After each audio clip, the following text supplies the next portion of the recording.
ब्लाऊजचं cutting शिकणार आहोत। बऱ्याच वेळेस काय होतं, प्रिन्सेस कट ब्लाऊज आपण शिवतो पण ते छातीमध्ये चपटा दबका बसतो, तसा बसू नये यासाठी पॅटर्न मध्ये काय बदल करायचा हे बघणार आहोत। त्यासाठी इथे मी हा घडीचा पेपर घेतलेला आहे। यात आपल्याला मागचा भाग पुढचा भाग दोन्ही भाग सोबत काढायचे आहे। पॅटर्न आपण सोबत काढतो त्यामुळे आपला कमी वेळात पेपर पॅटर्न तयार होतं। आता सुरुवातीला पॅटर्न बनवताना इकडनं आपल्याला 1.5 इंच अंतर आधी सोडून द्यायचं आहे। आता हे अंतर का सोडायचं, तर छातीचं आपल्याला कपसे छान खोलगट यावी यासाठी आपल्याला हे 1.5 इंच अंतर सोडायचं आहे। हे सोडलेलं जे अंतर असणार आहे ते फक्त पुढच्या भागासाठी, मागच्या भागासाठी नाही। प्रत्येक पॅटर्न मध्ये जे सोडलेलं अंतर असतं ते फक्त पुढच्या भागासाठी, मागच्या भागासाठी सोडायचं नाहीये ते। त्यानंतर खालच्या बाजूकडनं पण आपल्याला हे अंतर 1.5 इंच सोडायचं। इकडनं पण 1.5 इंच सोडलं, इकडनं पण 1.5 इंच सोडलं। हे अंतर पट्टीने जोडून घेऊया।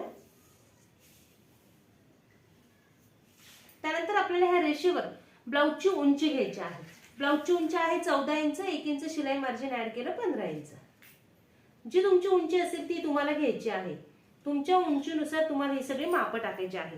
आता हे 40 छातीच्या मापाचं आहे त्यामुळे सगळी मापं आपल्याला चार्ट नुसार घ्यायची आहे। 40 छातीसाठी आपण शोल्डर घेणार आहोत 5.5 इंच आणि मुंडा घेणार आहोत 6 इंच। सगळे जी मापं आहेत सांगितली त्या पद्धतीनेच टाका। जिथे फक्त तुम्हाला म्हटलेलं आहे आवडीप्रमाणे टाका, तिथेच तुमच्या आवडीची मापं तुम्हाला घ्यायची आहेत। त्यानंतर आपल्याला इथे घ्यायचं आहे छातीचा चौथा भाग अधिक 2 इंच शिलाई मार्जिन। आता 40 छातीचा आहे त्यामुळे छातीचा चौथा भाग आला 10 इंच आणि 2 इंच शिलाई मार्जिन ऍड केलं म्हणजे पूर्ण टोकापर्यंत आपला आलेला आहे। त्यानंतर आता आपल्याला द्यायचे मुंड्यांचे आकार। मुंड्यांचे आकार देण्यासाठी ह्या कोपऱ्यातून आपल्याला टेप तिरकस धरायचा आहे। 1.5 इंचावर मागच्या मुंड्याचा आकार द्यायचा आहे। हे पॉइंट मॅच करत आपल्याला हा आकार द्यायचा आहे। हा झाला मागच्या मुंड्याचा आकार। पुढच्या मुंड्याच्या आकारासाठी इकडे 1 इंचावर मार्किंग केलं, इकडे 1 इंचावर मार्किंग केलं। हे जे राहिलेलं अंतर आहे त्याचं आपण मध्य करणार आहोत आणि मध्यापासून 1/2 इंच मध्ये घेऊन आपल्याला हा पुढच्या मुंड्याचा आकार द्यायचा आहे। मुंड्यांचे आकार सेम असंच द्या, तुम्हाला कुठेही अडचण येणार नाहीये। त्यानंतर आपल्याला घ्यायचं गळाखोलीचं अंतर। गळाखोली आपण घेणार आहोत 2.5 इंच। गळ्याची उंची आपल्या आवडीनुसार घ्यायची आहे। गळा आहे 6 इंचाचा, अर्धा इंच शिलाई मार्जिन ऍड केलं 6.5 इंच। हा बॉक्स तयार करून घेऊया आणि मग खालची मापं टाकूया। व्हिडिओ बघत असताना तुम्हाला काही अडचण वाटली तर कमेंट करत चला, त्यानुसार आपण पुढच्या व्हिडिओमध्ये तसा बदल नक्की करूया। इथे गळ्याला आकार देऊन घेतला। त्यानंतर आता खालची मापं घ्यायची। ह्या पॉइंट पासून आपल्याला टक्स कट करण्यासाठी छातीचा 10वा भाग हे माप टाकायचं। आता हे 40 छातीचं आहे म्हणजे छातीचा 10वा भागाला 4 इंच आणि उभा टक्स आपल्याला घ्यायचा आहे 4.25 इंच। हे 4.25 इंचावर मार्किंग केलं। आता इथे दोन्ही बाजूला आपल्याला खोलगट पफ जास्त हवाय त्यामुळे मी इकडे 1.5 इंचावर मार्किंग करते, इकडे 1.5 इंचावर मार्किंग करते। हा पफ जेवढा खोलगट घ्यायचा असेल तेवढं आपल्याला हे इथलं अंतर जास्त सोडावं लागतं, म्हणजे वाटीसारखा अगदी खोलगट भाग आपल्या ह्या पॅटर्न मध्ये तयार होतो। हे झालं। आणि हे जे अंतर आहे इकडे काच बटन पट्टीच्या बाजूकडे तिरकस जोडून घ्यायचं आणि फिटिंगच्या बाजूकडे पण तिरकस जोडायचं। कमरघेराचं अंतर ह्या पॅटर्न मध्ये घ्यायचं नाहीये, लक्षात घ्या। कारण काय होतं, कमरघेराचं अंतर घेतलं तर फिटिंगच्या ठिकाणी ब्लाऊज आपल्याला कमी पडतो, कारण हा टक्स कटिंग होतो। मग आपले हे अंतर आणि हे अंतरच राहतं, मग कधी कधी शिलाई मार्जिन कमी शिल्लक राहतं। त्यामुळे कमरघेराचं अंतर घ्यायचं नाहीये। जेवढं आहे आपण इथं अंतर घेतलेलं तेवढंच अंतर खाली आपल्याला ठेवायचं आहे आणि गळ्यापासून हे तिरकस जोडून घेऊया। त्यानंतर आपल्याला द्यायचा प्रिन्स कटचा आकार। प्रिन्स कटचा आकार देताना मुंड्यातून आपल्याला हात गोलाकार वळवायचा आहे। हा झाला आपला प्रिन्स कटचा आकार। आता याचं कटिंग करून घेऊया आणि कपड्यावर वाढवायचं कुठे हे बघूया। हे पॅटर्न जर कपड्यावर वाढवायचं राहिलं तर तुमचं ब्लाऊज बिघडू शकतं। दोन्ही भाग आपण सोबत कटिंग करून घेणार आहोत। मागच्या मुंड्याचा आकार फक्त कापून घ्यायचा, मग आपण खालचा भाग वेगळा करून मग पुढच्या भागाचं कटिंग करणार आहोत। नवीन बघणाऱ्यांनी जर अजून चॅनलला सबस्क्राईब केलेलं नसेल तर चॅनलला सबस्क्राईब करून नवनवीन व्हिडिओच्या अपडेटसाठी बेल आयकॉन ऑलला क्लिक करा आणि व्हिडिओला लाईक करून जास्तीत जास्त शेअर करा। आता हा झाला पुढचा भाग, हा झाला मागचा भाग। मग आता हे जे वाढवलेलं अंतर इकडे 1.5 इंच, इकडे 1.5 इंच हे आपल्याला मागच्या भागातून काढून टाकायचं आहे, कारण ते फक्त आपण छातीच्या आकारासाठी ते वाढवलेलं अंतर होतं। त्यामुळे आपण आता हे मागून ते अंतर काढून टाकूया। प्रत्येक वेळेस लक्षात घ्या, जे वाढवलेलं अंतर असतं ते फक्त पुढच्या भागासाठी, मागच्या भागासाठी नाही. मग आता इकडे 1.5 इंचाचं मार्किंग करते, पट्टीने आखून घेते आणि आपण हे काढून टाकते. खालच्या बाजूचं पण जे आहे ते काढून टाकायचं आहे. जर हे काढायला विसरलो तर फिटिंग करताना ब्लाऊज कमी जास्त होईल, त्यामुळे हे काढायला विसरू नका.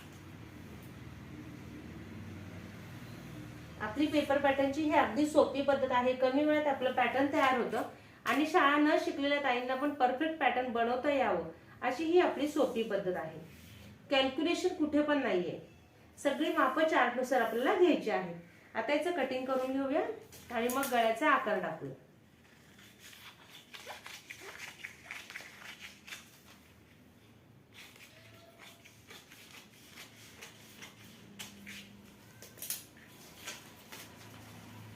आता इथे पुन्हा आपल्याला गळाखोलीचं अंतर घ्यायचं.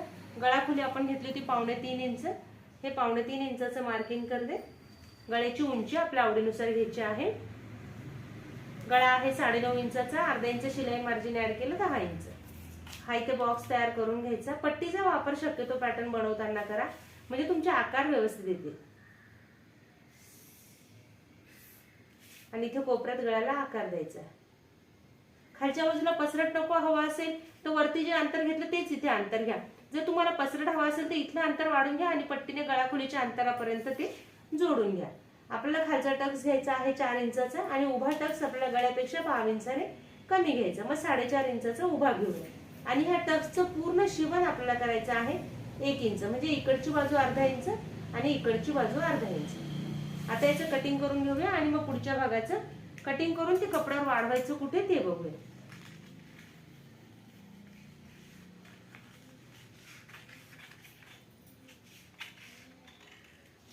हे झालं आपलं मागच्या भागाचं पॅटर्न तयार. आता आपण पुढच्या भागाचं कटिंग करून घेऊया आणि कपड्यावर वाढवायचं कुठे ते बघूया. मुंड्याचा आकार प्रथम कापून टाकूया.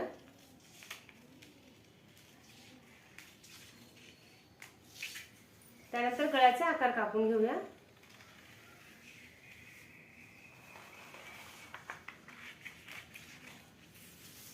त्यानंतर आपण जे हे साईडला वाढवलेलं अंतर होतं ते कापून घेऊ.